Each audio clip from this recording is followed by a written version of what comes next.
गीता में अर्जुन को स्वयं भगवान कह रहे हैं कि उस परमेश्वर की शरण में जा, उसके लिए उन संतों के पास जा जो तत्वदर्शी हो। इसी प्रकार हजरत मोहम्मद को उनका अल्लाह कह रहा है कि कोई और पूर्ण परमात्मा है। उसको पाने के लिए उन तत्वदर्शी संत की तलाश कर। वो प्रभु कौन है, ये जानने के लिए कृपया अवश्य सुनिए जगत गुरु तत्वदर्शी संत रामपाल जी महाराज के अमृत वचन।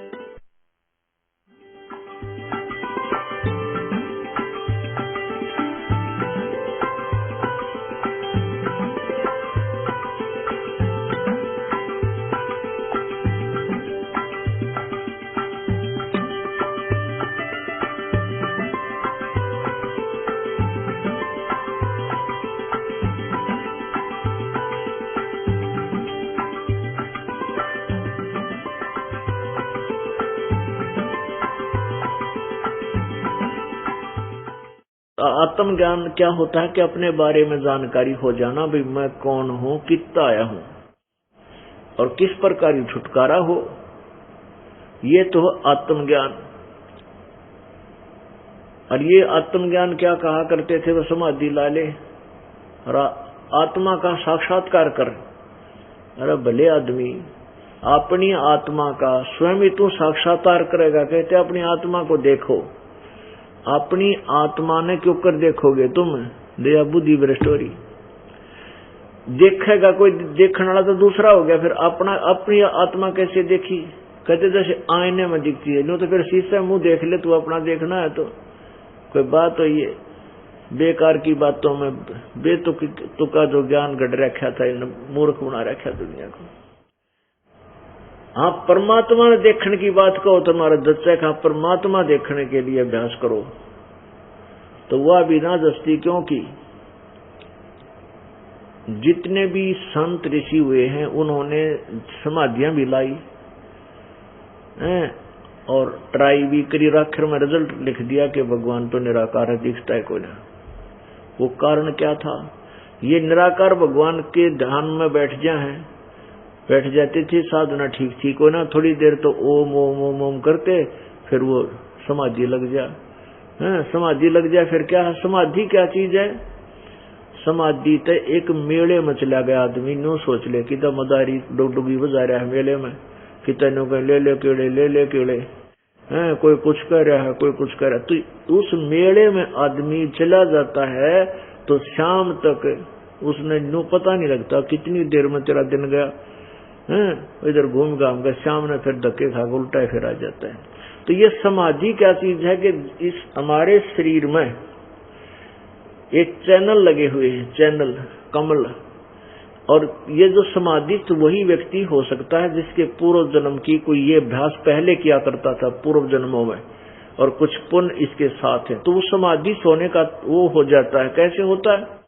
उसका कोई कुदरती पिछले जन्म का कोई कमल खुल रहा होता है। अंदर हमारे शरीर में कमल बने हैं, मूल कमल, स्वाद कमल, नाभि कमल, हृदय कमल, कंठ कमल। तो इनमें से उसका कोई कमल खुला हुआ होता पिछले संस्कारों से। हमने असंग जन्म हो गए, ये डलेड हो जाना, पर खूब परमात्मा पाने की कोशिश कर रहे हैं, पर तो रास्ता ठीक ना होने से हम यही रह जाते हैं।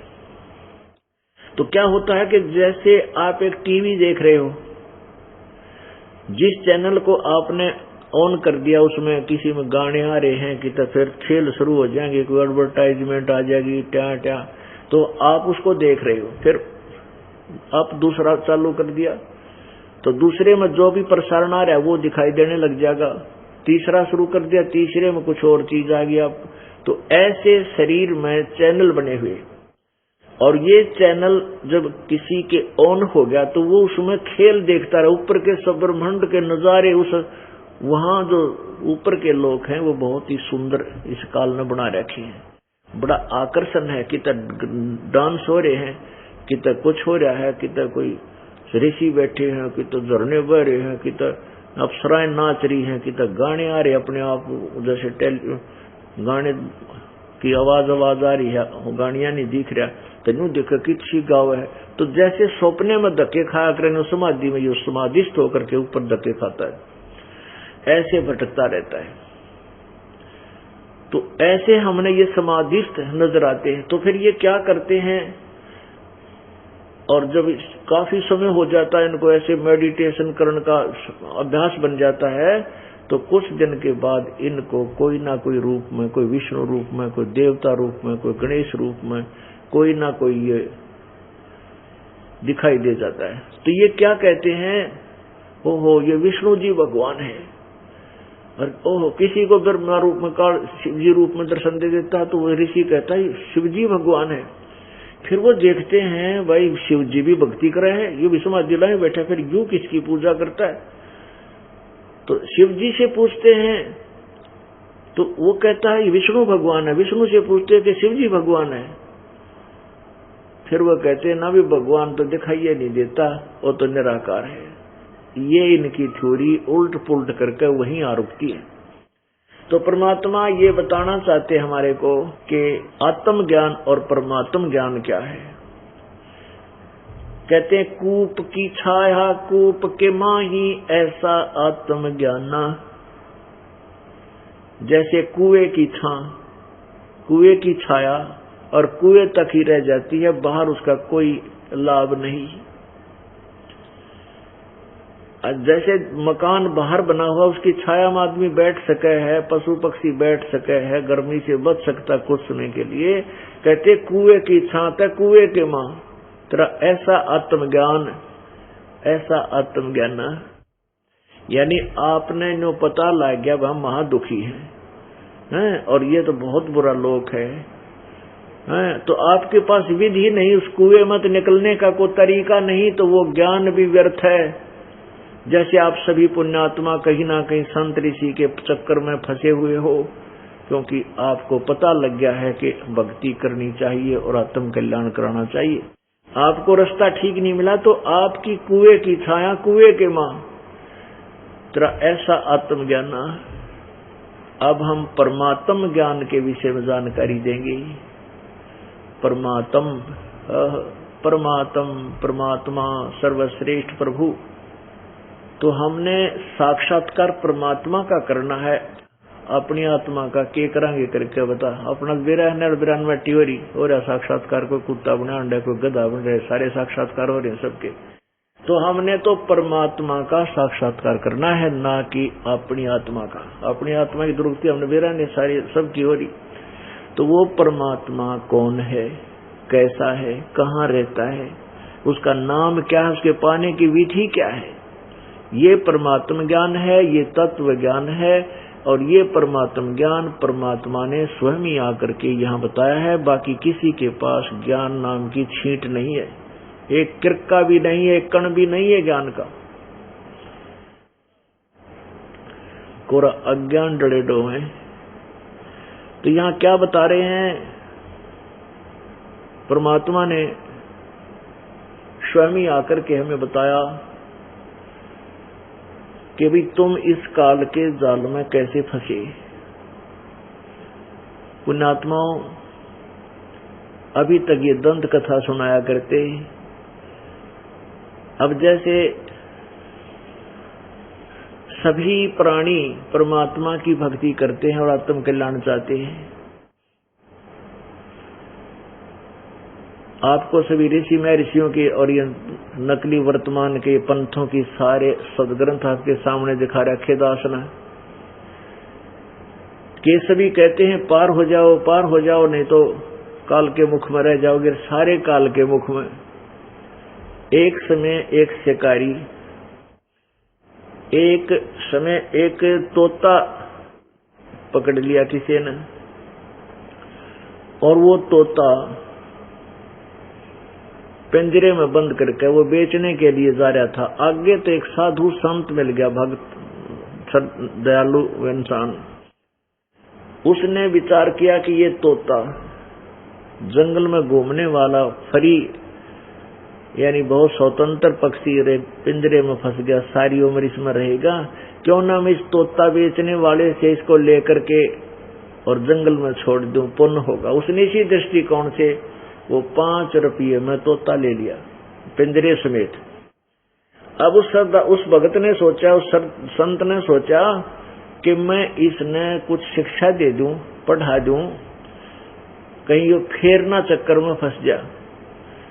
अब उस जाकर के श्री ऋषि ने उस तोते से कहा, भाई तोता राम, तू क्यों कर फंसा भाई इस जाल में, कैसे फंसा तू पिंजरे में? कहने लगा, जी शिकारी आया था और वहां दाने डाल दिए, हम दाने खाने लग गए, कणक गेहूं बाजरा ज्वार डाल दी, हम वो खाने लग गए और शिकारी ने जाल डाल दिया, हम जाल में न्यों फंस गए। तो वो संत कहने लगा, भाई तोता राम, जय मैं तने छोड़ दूं, खोल दूं, तू आगे तो जाल में नहीं फंसेगा। अकना जी, अक सुन ले तो ध्यान रखिए, देखिए, ख्यास रखिए, और तोतों और अपने साथी तोतों को बता देना, पक्षियों को, भाई शिकारी आवेगा और जाल दाने डालेगा, जाल डालेगा, दाने डालेगा, तुम दाने मत खाइयो, दाने नहीं खाओगे तो फंसोगे कैसे? हाँ जी बिल्कुल ठीक है। तो उस तोते से फिर बोला, गुरुजी बोला, भाई यो जो मैंने तेरे को एक विधि बताई है, तेरा याद होगी? तोता बोला, जी कति याद होगी, सुना। शिकारी आवेगा, दाने डालेगा, जाल बिछावेगा, हम दाने नहीं खावांगे तो जाल में कैसे फंसेंगे? अब गुरुजी ने 2, 4, 10 बार उसे एक पाठ सुना, तोते ने फटाफट सुना दिया। अब गुरुजी ने सोचा, भी तोता सियाना हो गया, ये फंसेगा नहीं, और कहा, बेटा औरों को बता देना, जाकर के सब पक्षियों को ये पाठ याद करा देना। अच्छा जी। अब वो तोता छोड़ दिया। अब तोता पहुंचा अपने मित्रों और परिवार में, उन सब में गुरु पाक गया। जो बोला, सुनो आपको मैं एक विधि बताता हूं, हम कैसे जाल में फंसते। शिकारी आवेगा, दाने डालेगा, जाल बिछावेगा, हम दाने नहीं खाएंगे तो हम जाल में फंसेंगे कैसे? हाँ, सब ने, जितने भी तोते थे उस जंगल के, उसने सबका गुरु पाक गया और सबको यो पाठ पढ़वा दिया। एक दिन एक शिकारी उस क्षेत्र में पहुंच गया जहां पर वो गुरुजी के चेले थे, वो तोते। उसने जब वहां उनकी आवाज सुनी, कहने लगे, वो क्या बोल रहे थे? शिकारी आवेगा, जाल बिछावेगा, दाने डालेगा, हम दाने नहीं खाएंगे तो हम फंसेंगे नहीं जाल में। अब उस शिकारी ने सोचा, भाई तू तो आज रोंग स्थान पर आ गया, गलत जगह आ गया, तो सारे तोते पढ़े पढ़ाए हैं तो एक भी ना फंसा जाल में, बात बिगड़ गया। तो भाई 5-6 किलोमीटर जंगल में आया, यहाँ तो कसूते, ये तो ज्ञानवान आदमी टकरा गए, पक्षी टकरा गए, तो एक भी ना फंसा। उसने सोचा, चल कुछ दाने डालकर जाल बिछा देता हूँ, थोड़ी बहुत देर देख लेता हूँ, को फंसेगा ठीक से, न ठाकर जाल चाल पड़ूंगा। उसने दाने डाल दिए, जाल बिछा दी। वो मेरे जैसा गुरु बन रहा, सबसे पहले वो पहुंचा दाने खान, फिर उसके चेले सारे, और दाने खा रहे हैं और कह रहे हैं शिकारी आवेगा, जाल बिछावेगा, दाने डालेगा, हम दाने नहीं खाएंगे तो हम फंसेंगे कैसे? अब शिकारी ने सोचा, रहे तो कति बड़ी पीरियड बांडे हैं, इनमें हरदम जगह कति नहीं। उसने वो जब हो रही है ना 20, 30, 50 उसमें इकट्ठे हुआ जाल खींच ली, सारे जाल के वहां। अब उसने करके इकट्ठा जाल पीछे डाल लिया, और वो तोते कमर में लटका लिए, चल पड़ा वापस। अब बड़ा दाव लगे आज तो। अब वो जाल में फंसे हुए भी क्या कहते जा रहे हैं कि शिकारी आवेगा, दाने डालेगा, जाल बिछावेगा, हम दाने नहीं खाएंगे, जाल में कैसे फंसेंगे? और अंदर फंसे पड़े सारे। अब पुण्यात्माओं, इन गुरुओं की जो सचलोक और सचखंड की कथा सुनावे हैं, और उसके चेले फिर वही गुण गाते फिरते, ये सारे वो पढ़े पढ़ाए तोते हैं, असर किसी का नहीं है, ना उनके पास विधि है वो छूट जाने की, कि और बनावटी बातें हैं। तो पुण्यात्माओं, ये जो ज्ञान कहते हैं, करनी तज कथनी कथाएं, अज्ञानी दिन रात और कुकर जो भोकत फिरे, ये सुनी सुनाई बात है। हम सभी काल के जाल में फंसे हुए हैं और पुण्यात्माओं, ये कथा आपको सुनाई जाती है, ये ज्ञान दिया जाता है, तुम उस तोते वाला काम मत करियो, इसने आप तक ग्रहण करो, को नहीं रोरा बताने लग जाओ। आप भी उसमें अमल करो और औरों को भी सुनाओ, लेकिन दृढ़ करके काल के जाल से निकलने का सचमुच प्रयत्न करो। कहते हैं ये बातें कहने सुन की नहीं, ये कर पाड़ने की हैं। ये केवल कहने सुन तो बात नहीं पड़ेगी, ये करें पार पड़ेगी, पीछा छुटवाना पड़ेगा। अब आपको परमात्मा की कथा सुनाते हैं, हम कैसे काल के जाल में फंसे। सृष्टि रचना। पुण्यात्माओं, जब तक आपको सृष्टि रचना का ज्ञान नहीं होगा, आप आध्यात्मिक मार्ग को, अध्यात्म ज्ञान को कह भी नहीं समझ सकोगे। सृष्टि ज्ञान को आपने कति रटना पड़ेगा। जैसा कि हम इन गुरुओं से सुना करते थे कि ब्रह्मा विष्णु महेश तो अजर व अमर हैं, इनके कोई माता पिता नहीं है, ये तो सर्वशक्तिमान है, सर्वेश्वर है, महेश्वर है, मृत्युंजय है, कालज्ञ है, पता नहीं क्या उपमा दे रखी थी। और ये खुद कहते हैं हमारा तो जन्म और मृत्यु होता है, इनके माता पिता लिखे हुए इनकी जीवनी में, इन पुराणों में लिखा हुआ। और ये हमारे जो पूर्वज थे, हमारे हिंदू धर्म के गुरुजी थे, वो हमारे माता पिता पूर्वजों को ये भी नहीं बता सके इन पुराणों में लिखा क्या है, केवल दंत कथा सुनाते थे, उनके विपरीत ज्ञान देते थे। अब ये कथा आपको सुनाएगा ये दास, जो प्रथम बार सुनेगा उसको तो ऐसा लगेगा जैसे ये बनावटी सी बातें हैं, और जब आपके को ये दास प्रमाण दिखाएगा, आप दांतों तले उंगली दबाओगे को हो सचमुच या तो सारी कहानी ऐसे थी। सबसे पहले केवल एक परमात्मा सत्य पुरुष। सत्य पुरुष का वास्तविक अर्थ होता अविनाशी परमात्मा, अविनाशी प्रभु। वो अनामी लोक में रहता था, अकय लोक भी बोलते हैं उसको, अकय लोक।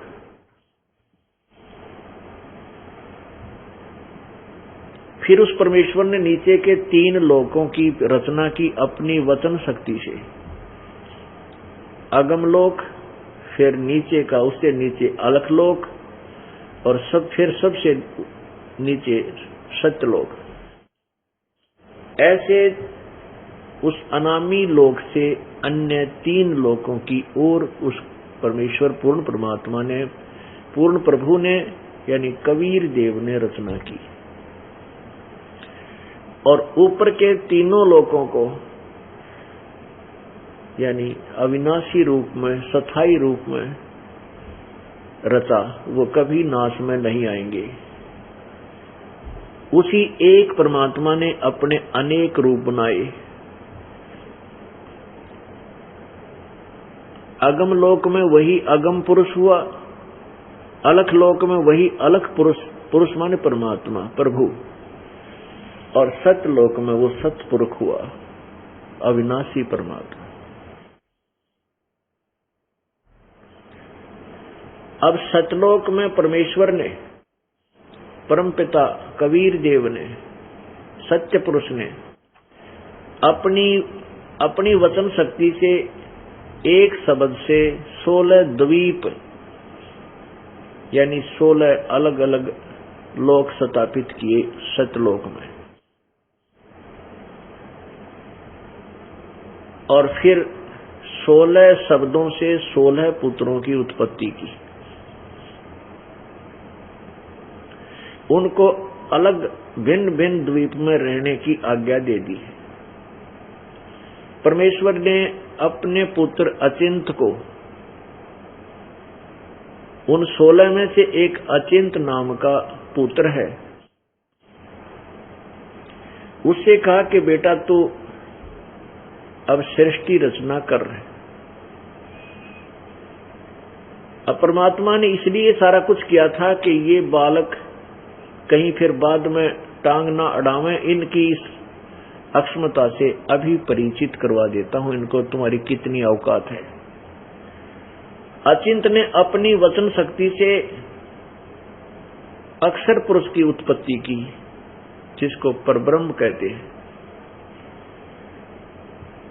अक्षर पुरुष वहां एक तालाब है अमृत से भरा हुआ, उस अमृत सरोवर में स्नान करने के लिए चला गया। वहां जाकर के वो मस्ती से लेट गया जल में और गहरा जाकर के सो गया, नींद आ गई। पुण्यात्माओं, सतलोक में श्वासों से शरीर नहीं है, श्वासों से जीवन नहीं है। वहां शरीर जो है असनाविरम अकायम, शुक्रम अकायम असनाविरम, वो शुक्र से बनी हुई, माता पिता के योग से बने हुए की काया नहीं है। वो जो यहाँ का मटेरियल है, ये मटेरियल वहां नहीं है। नाड़ियों से बना हुआ शरीर नहीं है, वो श्वास की वहां आवश्यकता नहीं है। तो तालाब में सो गया, काफी समय तक बाहर नहीं आया। तब कबीर परमात्मा ने, सत्य पुरुष ने, उसी अमृत सरोवर से जल लेकर के अपनी सिद्धि शक्ति से, अपनी वचन शक्ति से एक अंडा बनाया। उस अंडे में एक अपने वचन से आत्मा प्रवेश की, उस अंडे को जल में छोड़ दिया। वो गड़गड़ गड़गड़ करता हुआ जब नीचे गया तो अक्षर पुरुष, उस परब्रह्म की आंख निद्रा भंग होगी। उसने कुछ क्रोध हुआ कि मेरे को किसने जगा दिया, मेरी निद्रा भंग किसने कर दी। तो इस दृष्टि से गुस्से में देखा तो वो अंडा दो भाग हो गया। उसमें से ये ज्योति निरंजन निकला और इससे कहा, इन दोनों से परमात्मा ने कहा कि तुम बाहर आओ। अक्षर पुरुष तो निंद्रा में था, तुझे जगाने के लिए सब किया गया, तुम दोनों बाहर आ जाओ और जाकर के तुम अचिंत के लोक में रहो। अब वो तीनों अचिंत और ये क्षर पुरुष यानी काल, जो आगे चल के काल कहलाया, और अक्षर पुरुष, ये तीनों एक द्वीप में रहने लगे। और शेष जो अलग थे वो 15 एक एक द्वीप में अलग अलग रह रहे थे।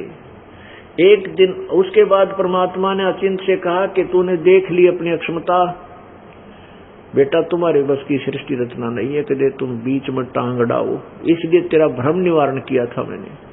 अब मैं सृष्टि रचना स्वयं ही आगे करूंगा। तो परमात्मा ने अपने शरीर, अपने वचन से, अपने शरीर से हम सबको उत्पन्न किया। वहां वचन से उत्पत्ति हुई। तो हम सभी आत्मा वहां मानव सदृश शरीर में, और सुंदर शरीर हमारा 16 सूर्य जितना, जैसे 16 सूर्य का प्रकाश हो पर गर्मी ना हो इसमें, इतना सुंदर शरीर एक आत्मा का वहां सतलोक में है। और इतने तेज पुंज का नूर का शरीर, जैसे ये 5 तत्वों से बना हुआ शरीर है। 5 तत्व ये मिट्टी, हवा, अग्नि, वायु, आकाश, ये जल, वायु, यानी ये 5 तत्वों से बना है। इसमें कितना दिखाई देते हैं, कितना सुंदर है देखो। ऐसे ही वहां तेज से एक तत्व से बना हुआ शरीर हमारा है, और बहुत इससे तो असंख्य गुना प्यारा और सुंदर शरीर है वो। तो वहां हम रहने लगे। इसी तरह परिवार है, वहां पर परमात्मा साकार है, सब प्राणी साकार है, वहां सब आत्मा साकार है। हंस नाम है उनका वहां पर, और परमात्मा को परमहंस कहते हैं। हम सभी वहां रह रहे थे, कोई दुख नहीं था, कोई शरीर में कोई रोग नहीं था, और सारी सुविधाएं थी वहां पर। 4 मुक्ति जहां चंपी करती माया होरी दासी, होय होय। यहाँ कितनी साधना करके, ना जाने कितने समय तक तप साधना तपसत करके 4 मुक्ति 4 मुक्ति प्राप्त होती है। और वो मुक्ति भी एक दिन नष्ट हो जाती है, वो समय भी समाप्त होता है, स्वर्ग महास्वर्ग का।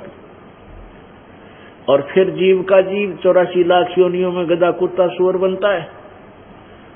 और सतलोक के अंदर परमात्मा बताते हैं कि ये 4 मुक्ति जहाँ चंपी करती, तेरे पैर दबाती है, इतना सुख है। और ये माया हो रही दासी, जहाँ हम यहाँ माया समझते हैं भाई अच्छा खान पीन न हो, बढ़िया कोठी हो, कार हो, कहते इससे असंख्य गुणी सुविधा तेरे चरणों में, वहां दासी रहेगी, तेरी हाजिर खड़ी रहेंगी, ये सब सुविधाएं। और फिर दूसरा क्या होगा कि दास गरीब अभय पद पर से वो मिले राम अविनाशी। अब वहां हमारा सुंदर शरीर था। अब जैसे आप किसी भी संत की, पंथ की, ये सतलोक का ठेका ले रहे हैं, कौन? राधा स्वामी और धन धन सतगुरु वाले, ये कृपाल वाले, ये ठाकुर जी वाले, ये जय गुरुदेव वाले। किसी ने पूछ ले सचखंड में भगवान सतलोक में कैसा? चेतन ही चेतन है, प्रकाश ही प्रकाश है। उड़ा घुमा फिरा के बात ने उल्टी खींच देते और कहते हैं आत्मा परमात्मा में जाके लीन हो जाती है, वहां तो चेतन ही चेतन है। अरे वहां भगवान निराकार है, तो आत्मा की एक गड्ढे की उड़े जाके क्या करेगी आत्मा? बता, टिंडे लेगी? जहां अब कोई लड़की का ब्याह करते हैं, बेटी का, और उसने नो कहे कि तेरा पति तो निराकार नहीं है, वो तो है, दिखाई नहीं देता, तो क्या करेगी ब्याह करवा के? वो तो वो जाएगी किसके वहां? के देखेगी जाकर के? क्या रुचि बनेगी उसकी? तो ऐसे ही पुण्यात्मा, ये हमने मूर्ख पढ़ा रहे थे, ज्ञान था नहीं, सुनी सुनाई। कबीर साहब का कबीर साहब का एक शब्द चोरी कर लिया इन्होंने। क्या था कि करने नो दीदार मैल में प्यारा है। इसमें 32 छंद हैं, टुकड़े हैं, विभाग हैं, कली है। ईश्वर ने उल्टी सुल्टी इसकी बना के व्याख्या, और वो भी ठीक ना करना। जब उसमें तो लास्ट में स्पष्ट लिखा है कि वहां ऊपर हंस चले जाते हैं आत्माएं मोक्ष होकर के, और सतपुरुष के ऊपर चवर करती है। तो निराकार क्यों करोगे? मंदबुद्धि हो तुमने तो देख लो, चवर निराकार पर क्यों करेंगी वे? और फिर स्पष्ट कर रखा है परमात्मा के एक रोमकूप में करोड़ों सूर्य, करोड़ों चंद्रमा मिला दे, इससे भी अधिक उसकी रोशनी है, तो वो साकार होया कि निराकार है? और थरप गजब हो। यानी परमात्मा की वो वाणी झूठी नहीं हो सकती कि मोती मुक्ता दर्शत नाही, ये जग है सब अंधरे, दिखत के तैन चमिन का फेरा मोतिया बंदरे। अज्ञान रूपी मोतिया बंद था, इन लोगों का कुछ भी ज्ञान नहीं था। पुण्यात्मा वहां पर वो सुख है, वो ठाठ है, या स्वप्न में भी नहीं हो सकते। आपका ऐसा ही परिवार होगा और सदा युवा शरीर रहेगा, कभी बूढ़े नहीं होंगे। कोई काम भी वहां कोई काम नहीं है, केवल भगवान की भक्ति अपने आप चलती है, वहां पर आनंद आता है। और फल आहार, वहां अमृत आहार है, अमृत ही वहां अमृत जैसे मीठे फल है, सदा बहार बाग है, और सदा बसंत रूपी ऋतु रहती है, कोई गर्मी सर्दी नहीं है। वहां दिन रात नहीं है, वो तेजों में लोक है, सौ प्रकाशित है। तो पुण्यात्मा वो बहुत ही, जैसे रात्रि में आप चंद्रमा की रोशनी देखते हो कभी एकांत में, और रात्रि में लेटकर जब देखते हैं कितनी सुंदर प्यारी लगती है, कितनी शीतलता होती है, बिल्कुल मन को ऐसी खींचती है, आत्मा को खींचती। ऐसे वहां पर सतलोक में इससे भी असंख्य गुना शांत और सुंदर प्रकाश ऑटोमेटिक रहता है। लेकिन उस प्रकाश में जीवात्मा, उस प्रकाशित लोक में, वहां परमात्मा भी मनुष्य सदृश है, तेजों में शरीर है, उसका भी नूरी शरीर है, और हमारा भी नूरी शरीर है। हम उस सुख सुविधा को छोड़कर काल के जाल में कैसे फंसे, ये आपको बताते हैं। जब परमात्मा ने हमारे को उत्पन्न कर दिया और हम वहां ठाठ से रह रहे थे, कोई कष्ट नहीं था, बड़े आनंद से बहुत समय बीत गया था। तो उसके बाद एक समय, कुछ समय के उपरांत ज्योति निरंजन जो अंडे से निकला था, उसके मन में खरपतवार उत्पन्न हो गया। उसने सोचा कि मैं और अचिंत और ये अक्षर पुरुष, हम तीन तो एक द्वीप में, और बाकी मेरे भाईपन, ये सभी जितनी आत्माएं हैं, सारे न्यारे न्यारे एक एक द्वीप में। अब मैं अपना अलग स्थान प्राप्त करूंगा। इस दृष्टिकोण से उसने क्या किया, तपस्या आरंभ कर दी, तप से राज्य प्राप्त होता है। तो उसने इस दृष्टिकोण से एक पैर पे खड़ा होकर ज्योति निरंजन अर्थात क्षर पुरुष ने तपस्या प्रारंभ कर दी। काफी समय तक 70 युग तक उसने एक पैर पे खड़ा होकर के तपस्या की। अब हम सब आत्मा जो अपने पिता परमात्मा से आस्था हटा करके हम सभी आत्माएं उस ज्योति निरंजन इस काल के ऊपर आसक्त हो गए, केवल इस बात पे कि देखो एक कितना तप कर रहा है, वो कितनी देर से खड़ा हो, हम इसको चाहने लग गए, हम पतिव्रता पद से गिर गए। जो परमात्मा हमें सर्व सुख दे रहा था, सारे ठाठ थे, ना कोई रोग था, ना कोढ़ था, ना मृत्यु थी, ना कोई टेंशन थी, ना किसी प्रकार की कोई बीपी आई था, ना लो था, हम उसको भूल के और इस नकली के पाछे लाग लिए। हम इसको चाहने लगे ज्योति निरंजन को। परमात्मा ने आकाशवाणी की कि बच्चों तुम मत इसकी तरफ ध्यान दो, तुम अपना कर्म अपनी मस्त रहो, भक्ति करो। हम ऊपर से तो सावधान हो गए और अंदर से उसकी चाह हमारे दिल से गई नहीं। परमात्मा कबीर देव अंतर्यामी है, वो जान गए कि इनका अंतःकरण बिगड़ गया और ये पतिव्रता पद से गिर चुके हैं। अब जैसे दूध फट जाता है, बिगड़ जाता है, उसको कोई नहीं रखता, बाहर फेंक देता। सेब खराब हो जाती है, फल उसको बाहर फेंक देते, रखने योग्य नहीं होता। तो परमात्मा ने देख लिया कि ये जितनी भी आत्माएं इसके ऊपर आसक्त हैं, इनका काम बिगड़ गया। उधर से परमात्मा ने उस ज्योति निरंजन से पूछा कि क्या मांगता है, क्या चाहता है ज्योति निरंजन, बोल तू। तब उसने कहा पिताजी मुझे मेरे लिए स्थान कम है, मुझे अलग स्थान दे दो। परमेश्वर ने उसको 21 ब्रह्मांड दे दिए। जैसे एक साहूकार पिता अपने पुत्र ने 21 प्लाट दे दे खाली। तो ज्योति निरंजन बड़ा खुश हुआ उन प्लाटा ने देख के 21 ब्रह्मांडों को, कभी उसमें जाता है कभी उसमें जाता है, सैर सपेटे करने लगा। फिर उसने सोचा भी इसमें कुछ रचना भी होनी चाहिए, मेरे प्लाट के काम करेंगे, इसमें तो कुछ बनाना चाहिए। तो 70 युग तब फिर किया इसने, और हम और फिर इस पर आसक्त हो गए। अब पुण्य आत्माओं, हमारा यह बीमारी वहां से लगी। कौन सा रोग? कि जैसे ये हीरो और हीरोइन ये अपने पेट की खातिर अपने स्वार्थ विच नाचा कूदी उछलम कूदम हार श्रृंगार बना के पता नहीं के किस प्रकार का रूप बना लेते हैं, और हम इनको चाहने लग जाते हैं, नादान बालक युवा उम्र के। और लेना एक न देने दो उन तक। जैसे यहाँ हिसार में या बरवाला में कोई नेता या अभिनेत्री या अभिनेता आ जा, देखा इन बालका की भीड़, ओहो वो खड़ा 1 किलोमीटर दूर तो देखे वो खड़ा वो खड़ी देख दिखे है, और वहां सारे दिन धक्के खा के आ जाए, उन तक लेना एक न देने दो। वो अपने पैसे कमा रहे हैं उछल कूद करके, और हम उनको चाह रहे हैं। यह बीमारी हमारा वहां लगी थी सतलोक में, और उसने यह दुर्गति करवा दी हमारी। तो हम ऐसे इस काल को चाण लागे, लेना एक न देने दो को बात ने बताई से के मिला हमने। जब इसने 70 युग सेकंड टाइम तप किया तो प्रभु ने पूछा कि ज्योति निरंजन के चाह है तू भाई? ज्योति निरंजन ने कहा परमात्मा मुझे कुछ कंस्ट्रक्शन मटेरियल दे दो, रचना की सामग्री दे दो। तो परमात्मा ने इसको 5 तत्व और 3 गुण दे दिए, ले बेटा खेल खिलौना दे।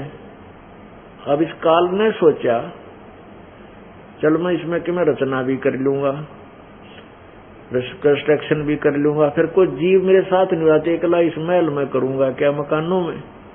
इसने सोचा मुझे कुछ आत्मा भी चाहिए। तो इस ज्योति निरंजन ने 64 युग तप जब फिर कर लिया तो परमात्मा ने पूछा भाई क्या चाहता है निरंजन? जो मांगा था तुझे मैंने दे दिया, वो क्या डिमांड रहेगी तेरी? तब ज्योति निरंजन ने कहा पिताजी मुझे कुछ आत्मा दे दो, मेरा अकेले का दिल नहीं लगता। परमेश्वर बोले नहीं भाई, ये मेरी आत्मा है, मेरे शरीर से निकली है, मेरे बच्चे हैं ये। अब तुझे कैसे दे दूं, तू इनकी दुर्गति करेगा, बिरानमाटी करेगा। ने बोला नहीं पिताजी, मैं सत का राज करूंगा, जो जिसा कर्म करेगा उसे फल दे दूंगा। पहले परमात्मा ने ये से वचनबद्ध करवा दिया जानबूझ करके। ये आत्मा तो कंडम है, यहाँ रखन जोगी रही को ना सतलोक में, और इस काल का फंसेंगे कदे न और काल ना कर दे। इसलिए पहले इसे कहला दिया कि जो जैसे कर्म करेगा मैं वैसे ही फल दे दूंगा, मैं दुखी नहीं करूंगा। अच्छा, परमात्मा बोला भाई देख, तेरे किसी भी जप तप के बदले में आत्मा नहीं दे सकता। हाँ, एक तरीका है, यदि कोई तेरे सब इच्छा से अपने तेरे साथ जाना चाहते हैं इन आत्माओं में, तू ले जा, पूछ ले इनका। अब वो ज्योति निरंजन ये ब्रह्म सरपुरुष हमारे पास आया और हम इसके आतिश के चारों तरफ इकट्ठे हो गए। जो आज ये कुत्ते गधे सुअर चींटी हाथी राजा ब्रह्मा विष्णु महेश और बने बैठे हैं दुर्गा, ये सारे वहां थे और इसके चारों तरफ इकट्ठे हो गए। ये कहने लगा मैंने तप करके पिताजी से अलग से ब्रह्मांड लिए हैं, वहां ये बनाऊंगा, दूधा की नदी बहाऊंगा, फलदार वृक्ष खिलाऊंगा, ऐसे करूंगा, मेरे साथ चलोगे तुम? हम तो पहले तैयार थे, क्योंकि हम तो फंस चुके थे, इसका आसक्त हो चुके थे इस पर। तो हमने कहा, आप जी ने कहा, परमात्मा हमें बता रहे हैं, ये दास परमेश्वर की तरफ से सुना रहा है और अपने आप को भी हाथ के साथ ही लगा के कह रहा है। फिर हमने क्या कहा कि यदि हम चल पड़ेंगे तेरे साथ, लेकिन पिताजी की आज्ञा हमें मिल जाए तो चलेंगे, पिताजी की आज्ञा दिला दो। तब ज्योति निरंजन ने कहा पिताजी वहां जाकर के परमेश्वर के पास के पिताजी कुछ आत्मा मेरे साथ चलने को तैयार है, स्वीकृति दे रही हैं। परमात्मा ने कहा परमेश्वर कबीर देव ने, सत्य पुरुष ने, कि मेरे सामने चल, मेरे सामने हाँ बरवा दे, मेरे सामने सब करती देंगे तो मैं भेजूंगा, तेरी बात का विश्वास नहीं करता। परमात्मा कबीर देव जी आगे और ज्योति निरंजन खड़ा, हम वहीं खड़े बैठ गए सारे एक दो। परमात्मा ने कहा भी जो भी ज्योति निरंजन के साथ इसके लोकों में जाना चाहता है हाथ खड़ा करो। खड़े होकर के सभी करती दो।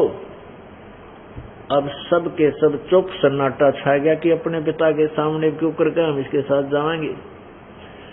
एकदम शर्मिंदे हो गए, नीचे नाड़ कर ली। परमेश्वर ने कहा कि ज्योति निरंजन तू तो कह रहा था कुछ जाना चाहते, तो कोई नहीं बोल रहा। तब एक आत्मा ने सोचा कदे बात बिगड़ जाए और स्वीकृति ना मिले, फटाफट खड़ी होगी। सबसे पहले देर किया, हिम्मत की। अब काल के जाल में फंसने की हिम्मत की उसने। सबसे पहले खड़ा होकर कहा मैं जाना चाहता हूं। तो उसके बाद तो हम सभी ने हमने सोचा कदे ये एकली ये कर जा काम, सारे सुख ने लूट जा, हम तो अच्छे रह जा। तो हम सभी खड़े हो गए, सौर के सौर जितने ये असंख्य प्राणी की ये जितने कीटाणु भी बने हैं, मच्छर माखी बने हैं यहाँ पर, तो हम सभी खड़े हो गए। तब परमात्मा ने कहा भाई ठीक है ज्योति निरंजन, अब ये जितने भी आत्मा ने तेरे साथ चलने की स्वीकृति दी है, इनके कोड वर्ड मेरे पास है, इनका मैंने पहचान कर ली है। और जा तू अपने 21 ब्रह्मंडों में, मैं इनको तेरे पास भेज दूंगा, लेकिन और तरीके से भेजूंगा। परमात्मा ने सभी का सूक्ष्म रूप बना दिया, बीज रूप, अति सूक्ष्म। और जिस आत्मा ने सबसे पहले स्वीकृति दी थी खड़ा होकर के, उसका एक लड़की बना दिया, युवा लड़की, जवान लड़की। और उसके अंदर अपने शब्द शक्ति से हम सभी को दुर्गा के शरीर में प्रवेश कर दिया। और परमात्मा ने कहा बेटी मैंने तेरे को शब्द शक्ति दे दी है, तो ज्योति स्वरूप निरंजन के पास जा, वो जितने भी जीव कहे तू वचन से शब्द से उत्पन्न कर देना। परमात्मा ने उस लड़की को आकार लड़की का अवश्य दे दिया था, लेकिन उसको प्रजनन इंद्री नहीं लगाई थी। अब अपने पुत्र, एक और पुत्र, जो 16 सबसे पहले 16 पुत्रों में से एक सहज दास है, एक जोग जीत है, जिसको योग संतान भी कहते हैं। तो उनमें से सहज दास से कहा कि जा बेटा अपनी बहन को तो निरंजन के पास छोड़ के आ और उसको बता देना कि मैंने इस बहन को, बेटी को आशीर्वाद दे दिया है, वचन शक्ति दे दी है और सभी आत्मा इसके शरीर में प्रवेश कर दी तो तेरे साथ आना चाहूँ थी। ये अपने वचन से ये जितने तू जीव कहेगा बना देगी। अब सहजदास ने जाके ज्योति नंदन के पास वो युवा लड़की अपनी बहन खड़ी कर दी और कहा पिताजी का आदेश है भाई, ये लड़की, ये दुर्गा, वो प्रकृति देवी, जिसको प्रकृति देवी कहते हैं, जिसको दुर्गा भी कहते हैं, शक्ति भी कहते हैं, अष्टांगी भी कहते हैं, वो वहां खड़ी कर दी और कहा कि इसको पिताजी ने शब्द शक्ति दे दी है, वचन शक्ति दे दी है, जितने जीव कहेगा या बना देगी, उत्पन्न कर देगी वचन से। ये कहकर के सहजदास तो वापस आ गया। उधर से युवा लड़की को देख करके ज्योति निरंजन के मन में दोष आ गया। इतना आत्मा में दोष भर गया कि उसने लड़की के साथ बलात्कार करने की चेष्टा की। लड़की ने कहा ज्योति निरंजन तू बात सुन मेरी, देख पहले तू मेरा बड़ा भाई है क्योंकि हमारे से पहले तेरी उत्पत्ति अंडे से हुई है और मैं तेरी छोटी बहन हूँ और बहन भाई का ये ऐसा कर्म घोर पाप है भाई, तू मुझे टच मत कर। लेकिन इतना विषय वासना वश हो गया ये पाप आत्मा ज्योति निरंजन, ये इसने आगा देखा ना पीछा देखा और लड़की को जबरदस्ती ग्रहण करने की चेष्टा की। अब दुर्गा ने और कोई तरीका नहीं देखा, अपनी इज्जत रक्षा का सूक्ष्म रूप बनाया, जिसके जैसे इसने मुंह खोल रखा था बकवादों में, मुंह के द्वारा पेट में शरण ले ली। वहां से आवाज लगाई पिताजी मेरी रक्षा करो, मैं ऐसे ऐसे इसने मेरे साथ बदतमीजी करना चाहे, मैंने इसकी पेट में शरण ली है। तब परमात्मा ने कहा कि हो गया ड्रामा शुरू भाई, अभी क्या है, अभी तो देखना था क्या करेगा यो, अब तो ये तो पहला तोहफा है तुम्हें।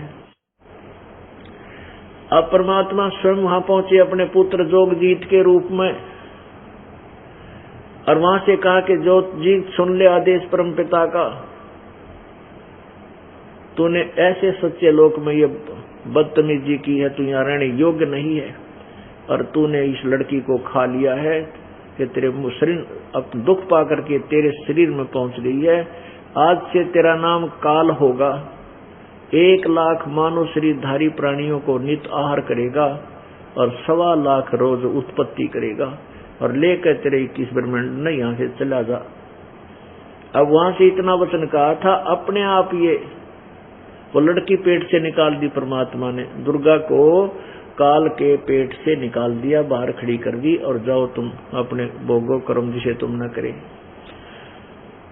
अब उनको 21 ब्रह्मांड वहां से चल पड़े, जैसे वायुयान चलता है, जहाज चलता है, हवाई जहाज।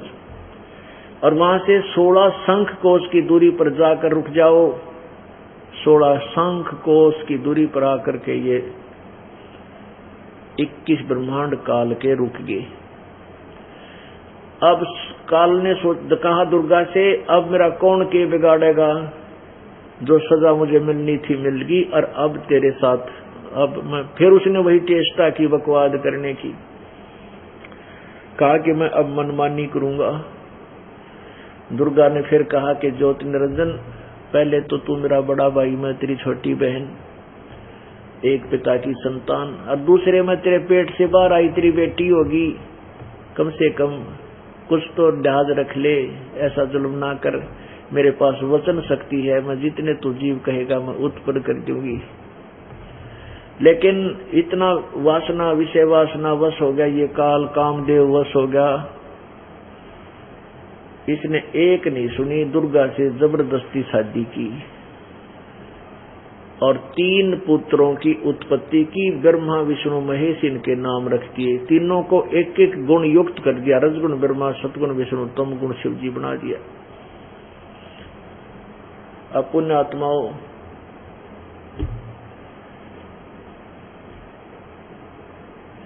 ये सृष्टि रचना आपको दास ने परमात्मा की बताई हुई सुनाई।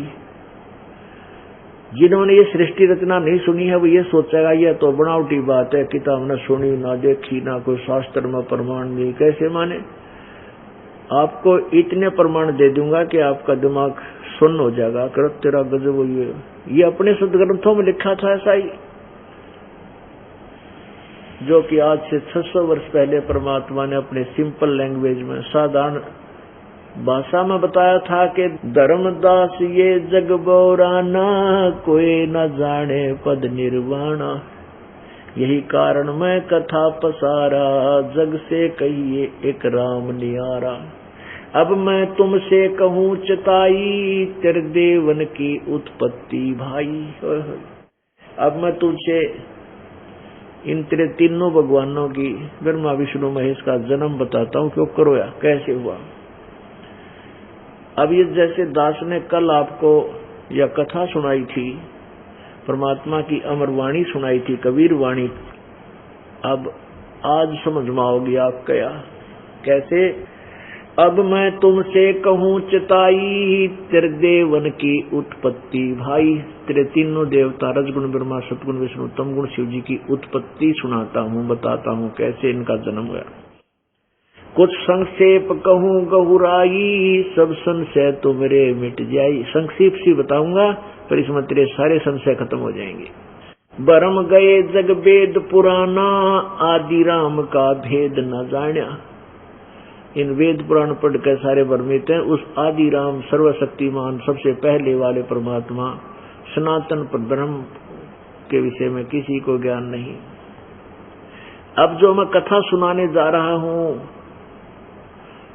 कहते राम राम सब जगत बखाने, आदि राम कोई बिरलाए जाने। ज्ञानी सुने सो हृदय लगाई, मूर्ख सुने तो गम ना पाई। अब वो कथा सुनाने जा रहा हूँ धर्मदास तुझे। परमेश्वर कबीर जी कहते हैं अपनी प्यारी आत्मा एक धर्मदास भगत श्रेष्ठ भगत था, उसको जाकर मिले थे, वो सारी कहानी सतलोक दिखाया, सारा कुछ बताया। अब मैं तुझे जो कथा सुनाने जा रहा हूँ सृष्टि उत्पत्ति सृष्टि की रचना की, कि समझदार व्यक्ति बुद्धिमान तो तुरंत स्वीकार कर लेगा प्रमाण देख के सुन के, और मूर्ख सुने तेनों का झूठ है झूठ है, हम नहीं मानते, हमने देखा है कोई ना सुना है कोई। अरे सुना दूंगा और दिखा दूंगा, सारे प्रमाण आपके सामने रखूंगा, तब ये सत्य कथा आपके सत्य स्वीकार्य होगी। भाई माँ अष्टंगी पिता निरंजन, ये जम दारुण वंशन अंजन। इनकी माता दुर्गा है अष्टंगी ब्रह्मा विष्णु महेश की, और पिता ये ज्योति निरंजन काल है। ओए पहले कीन निरंजन राई, पीछे से माया उपजाई। पहले तो ज्योति निरंजन की उत्पत्ति की परमात्मा कबीर जी ने स्वयं, अपनी महिमा आप ही बता रहा है, और पीछे से दुर्गा यानी सबको वचन से उत्पन्न किया। फिर दुर्गा ने सबसे पहले हाथ खड़ा किया, इसकी दुर्गा रूप दे दिया, इसको माया भी कहते हैं। पहले कीन निरंजन राई, पीछे से माया उपजाई। माया रूप देख अति शोभा, देव निरंजन तन मन लोभा। दुर्गा के सुंदर रूप को देख करके कहते हैं ज्योति निरंजन का मन डगमग हो गया। काम देव धर्मराय सताए, देवी को तुरंत धर खाए। पेट से देवी करी पुकारा, हे साहेब मेरा करो उबारा। पेट से आवाज लगाई, कहते टेर सुनी तब हम ता आए, अष्टंगी को बंद छुड़वाए। जब उसकी पुकार सुनी तो मैं वहां गया उसके 21 ब्रह्मंडों में, और दुर्गा को उसके पेट से निकाला, उसकी बंद छुड़वाई। सतलोक में कीन्हा दुराचारी, काल निरंजन दी नैनकारी। इन्होंने वहां दुराचार किया था ज्योति निरंजन ने, इसलिए वहां से ये भगा दिया था, यहां डाल दिया। माया समेत दिया भगाई, 16 शंख कोस दूरी पर आई। अष्टंगी और काल अब दोई, मंद कर्म से गए बिगोई। अब देखो कहते हैं ये काल और ये दुर्गा अष्टंगी, ये अपने ही दुष्कर्म के कारण विनाश को प्राप्त हुए। अब मंद कर्म यानी निकम्मा काम निरंजन ने तो किया, वहां इसके साथ दुर्व्यवहार करना चाहा, ये मंद कर्म। और दुर्गा ने मंद कर्म किया कि अपने पिता परम पिता को छोड़कर इस काल के ऊपर आसक्त हुई, इसलिए इसकी विरानुमाटी दुर्गति हुई। आप पढ़ कर देखो इस दुर्गा की दुर्गति। कभी तो महिषासुर इसका पाछा पड़ रहा है, कभी कोई साला राक्षस गेल भाज रहा है, कि तो इसकी और नाड़ काट दी किसी ने, कि तो कुछ हो रहा है। तो ये इतनी विरानुमाटी इसकी, यहाँ एक पल भी चैन नहीं इसको। अब क्या बताते हैं, अष्टंगी और काल अब दोई, मंद कर्म से गए बिगोई। धर्मराय को हिकमत की ना, नख रेखा से भग कर लीना। दुर्गा के स्त्री इंद्री नहीं थी, केवल रूप स्त्री का था। तो इस काल ने अपने नाखनों से ये भग बनाया और फिर इसने 3 पुत्रों की उत्पत्ति की। धर्मराय को हिकमत कीना, नख रेखा से भग कर लीना। धर्मराय कीने भोग विलासा, माया को रही तब आशा। कहते फिर दुर्गा गर्भवती होगी। 3 पुत्र अष्टंगी जाए, ब्रह्मा विष्णु शिव नाम धराए। 3 देव विस्तार चलावे, इनमें यो जग धोखा खावे। इस काल के विस्तार को ये 3 पुत्र काल के चला रहे हैं, और इन्हीं की पूजा में, इसी में ये लोग भोली आत्मा धोखा खा रहे हैं, इनकी पूजा में लगे हुए हैं। पुरुष गम कैसे कोई पावे, काल निरंजन जग भरमावे। अब कहते हैं उस परम पिता परमात्मा के विषय में कौन समझे, यो काल सभी को भ्रमित करके उल्टा ज्ञान दे देता है। पुरुष गम कैसे कोई पावे, काल निरंजन जग भरमावे। 3 लोक अपने सुत दीना, सुन निरंजन बासालीना। अपने तीनों पुत्रों को ये 3 लोक देकर और स्वयं ब्रह्मलोक में सबसे ऊपर के स्थान पर ये काल विराजमान है, सुन शिखर में बैठा है। 3 लोक अपने सुत दीना, अपने सुतों को अपने पुत्रों को दे दिया। और सुन निरंजन बासा लीना, अलख निरंजन सुन ठिकाना। ब्रह्मा विष्णु शिव भेद न जाना। अब ब्रह्मा विष्णु महेश भी तपस्या करते हैं, भगवान ढूंढांगे, वो मिलता कोई ना। कहते हैं इन्होंने ब्रह्मा विष्णु महेश को ये ज्योति निरंजन के दर्शन नहीं होली, ये भी नहीं मिलता। 3 देव सो उसको झावे, निरंजन का वो पार न पावे। अलख निरंजन बड़ा बटपारा। इस ज्योति निरंजन को परमात्मा कबीर जी कहते हैं बड़ा बटपारा माने ठग धोखेबाज है यो। अलख निरंजन बड़ा बटपारा, 3 लोक जीव करे आहारा। 3 लोक के जीवों को खा रहा है। ब्रह्मा विष्णु शिव नहीं बचाए, सकल खाए पुन धूर उड़ाए। 3 तिनके सुत हैं तीनों देवा, अंदर जीव करते हैं सेवा। आय हाय हाय, कमाल कर दिया कबीर भगवान ने। कहते हैं ब्रह्मा विष्णु महेश को भी खावेगा, क्योंकि 7 ब्रह्मा की मृत्यु के बाद एक विष्णु की मृत्यु, 7 विष्णु की मृत्यु के बाद एक शिव की मृत्यु। ये स्वयं भी कहते हैं कि हमारा तो जन्म और मृत्यु होता, और हम इनको अजरो अमर सर्वेश्वर महेश्वर मान रहे थे। ये नकली गुरुओं की अपनी दंत कथा थी, यथार्थ ज्ञान नहीं था।